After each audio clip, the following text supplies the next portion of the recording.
চোখের কাপড়গুলো খুলে ফেলো। আমি আটকে রেখেছি এই এক্স বয়ফ্রেন্ড আর তার এক্স গার্লফ্রেন্ডকে, আর সেটাও এই ঘন জঙ্গলের মাঝখানে। আর যদি ওরা এখানে 30 দিন কাটাতে পারে, আমি তাহলে ওদের দেবো $2,50,000। I hate you. গ্র্যান্ড আর অ্যাশলি একটা সম্পর্কে ছিল, তারপর গ্র্যান্ড ন্যাশনাল টেলিভিশনে এই সম্পর্কটা ভেঙে দেয়। তোমায় আমার একদম ভালো লাগে না। আমি সব থেকে সেরা। ক্যাম্পে তোমাকে স্বাগত। ও নো। ও আমি এসো, ওকে এসো। চিনি। আমি একটুখানি মিথ্যে কথা বলেছি। এখানে তুমি আর তোমার এক্স গার্লফ্রেন্ড শুধু নেই, এখানে তোমার 5 জন এক্স গার্লফ্রেন্ড রয়েছে।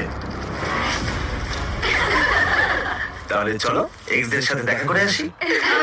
দেখা করে ভালো লাগলো। এটা অদ্ভুত। 30 দিন পরে যারা এখানে টিকে থাকবে তারা ভাগ করে দেবে ওই $2.5 লাখ। আমাদের এখন কিছু কাজ জোগাড় করতে যেতে হবে।